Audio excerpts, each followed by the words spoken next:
Hi guys, my name is Jalen Piper, and today I will be talking about the maximum phonation time test.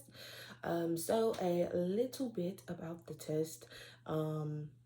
This is just a really simple test that most SLPs perform in clinic. It is non-invasive. It doesn't require a lot of equipment. Really, you just need a stopwatch. And it is super easy for most patients to perform. And you get a really good look as to how the vocal folds are working, glottal closure, and everything like that. So it's a super easy test to perform.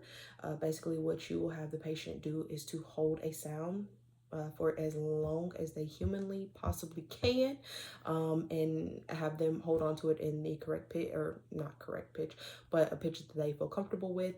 And during that time, you will be timing them to see how long they hold that sound for. So for example, I have my stopwatch here. So I am going to give you a little preview as to what that test would look like. Hold on, I thought I had my stopwatch. Oh. Okay, perfect. So I have my stopwatch up and working. I do already have my times and everything written down for both times that I did it, but we'll get on to that later. I'm just going to give you a preview as to what it would look like in clinic, just so you have an idea. So you start, tell them, take a deep breath, hold the sound. We are going to time them. So starting now.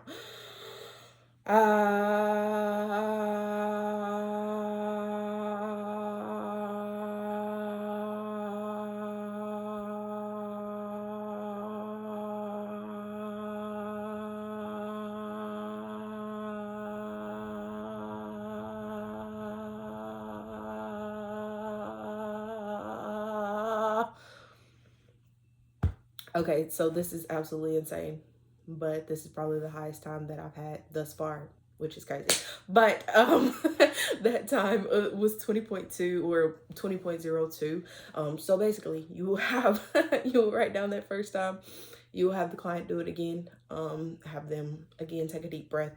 Hold it for as long as humanly possible. Usually, best case scenario, you do it 2 to 3 times, and then you add them all together, divide them, you get your average. So according to our book, any healthy when you're experiencing good glottal closure, your vocal folds are working, there's no problem in pharynx, larynx, lungs, anything like that, you should be around 20-ish. For women, I think it's like 17.9 was the average, from 18 to older women. And then for men, I think it's like 20, let me see, this 24.9 is the average time that they were able to phonate for, and that is for older men, 17 to 41. So, like I said, I did perform the test on myself. My first times, okay, let me see if I can show you. Forget about that one. So my first time was 16.04. My second time was 18.32 for an average of 17.18. Again, I only ran the test on for each time that I tried the test, I only did 2 runs. So I didn't do 3, but I did the 2 runs. And then, so that gave me the average of 17.18. And then for my second run, I did 17.98 and then 19.18 for an average of 18.58. Okay. If I'm being honest, I feel like the only real difference was how much breath that I took in before I started phonating. And I had to conserve all my breath and really just expel it out and then go to absolute failure.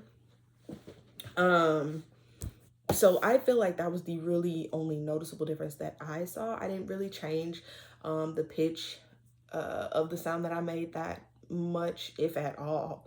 And yeah, so I'm about average for a woman as far as between these 2 times. I'm around, like I said, it's 17.9. I'm within that range, so I think that's really good. What we can see from this is I have good glottal closure, apparently. My vocal folds are in working matter. They are lubricated. They are able to sustain phonation. I was able to get enough breath down and control the breath long enough to sustain phonation. And I think that that's very important. Very, very, very important. So as you can see, like I said, super easy, non-invasive. All you need is a stopwatch.